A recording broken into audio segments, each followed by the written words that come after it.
Pakistan is the world's fifth most inhabited country with a population exceeding 243 million people. Despite having such a large population, Pakistan has seemingly always lacked a strong domestic air travel network for a variety of reasons. Thankfully, however, the country's aviation industry has grown immensely in recent history, with 3 new domestic airlines launching service within the past 6 years. You've already heard of Serene Air and Air Sial, but the focus of today's video is the newest addition to Pakistani skies, Fly Jinnah, the country's first ever low-cost airline. With that being said, let's get into the video and talk more about what Fly Jinnah is and how they'll be doing things differently in the Pakistani domestic market.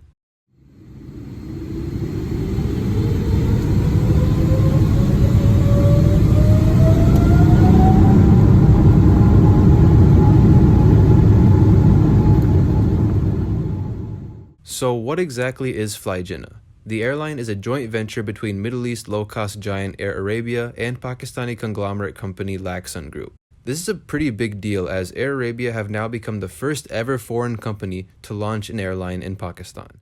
And Air Arabia themselves are no stranger to foreign subsidiaries, as despite being based in the UAE, they also operate Air Arabia Morocco, Air Arabia Egypt, and Armenian low-cost airline Fly Arna. Looking at Lakson Group, the company specializes in a diverse range of industries from technology to media to food. In fact, Lakson Group basically owns all of the McDonald's franchises across Pakistan. So it goes without saying that Fly Jinnah was established on a very strong foundation, and the same can be said for other new Pakistani carriers like Air Sial, for example. Fly Jinnah officially commenced operations last week on October 31st, with their first revenue flight operating from Karachi to Islamabad as Flight 672. The airline currently has a fleet of 3 Airbus A320s registered AP-BOO, AP-BOP, and AP-BOQ acquired on dry lease. These aircraft previously flew with Indonesian airline Batik Air and have an average age of 3.6 years old, giving Fly Jinnah the youngest airline fleet currently operating in all of Pakistan. Fly Jinnah will have their main base out of Karachi, with current services to Lahore, Islamabad, Peshawar, and Quetta. Peshawar and Quetta will both be served once a day, while Lahore and Islamabad, being bigger markets, will be served twice a day. Of course, these schedules are subject to change in the future whenever more planes are added to the fleet. In terms of the onboard experience, Fly Jinnah looks to be no different than any other low-cost airline. First, let's take a look at their ticket prices. Here's a sample booking I came up with flying round trip from Karachi to Peshawar on a week-long trip, December 17th through 24th. I was searching this about a month or so in advance, and as you can see, the ticket prices remain pretty constant at $59 each way or $118 round trip, which is roughly 27,000 Pakistani rupees round trip. This is, however, the basic fare, the cheapest ticket Fly Jinnah offers, which includes a randomly assigned seat and free 10-kilogram carry-on bag. The fare classes increase by increments of $7, gradually including more amenities. So by paying an extra $14 for the most inclusive fare called Extra, you'll basically get all the amenities you would on a full-service airline. And even if you did book the extra fare ticket, that's only $143 or 33,000 rupees round trip.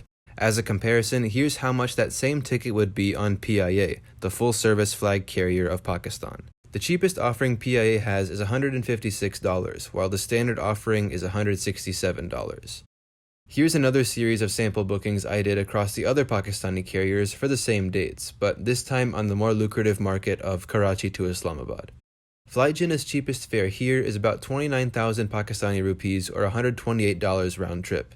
In comparison, Airblue's cheapest was 37,182 rupees or $170 round trip, while Serene Air and Air Sial were both 37,800 rupees or $172 round trip. If you're wondering why I didn't include PIA this time, it's not because I didn't want to, it's because I literally couldn't because their website for some reason wasn't cooperating. So overall, Fly Jinnah seems to have slightly cheaper fares than their competition, which is good because this actually has caused the other airlines to lower their prices in order to remain even remotely competitive. So that was ticket prices, but what about the actual experience on board? Well, as Fly Jinnah is a low-cost airline, that means their planes only feature economy class seats. Their A320s, in fact, have 180 of them, which is standard for that aircraft type. The seats themselves are virtually identical to those you'll find on Air Arabia. Fly Jinnah does not have any seatback in-flight entertainment, but they are currently working on an app for your mobile device on which you'll be able to stream entertainment for free. although I'm not sure if that includes Wi-Fi as well. The meals you get on board also look quite decent, virtually the same offering you get on any of the other 4 airlines.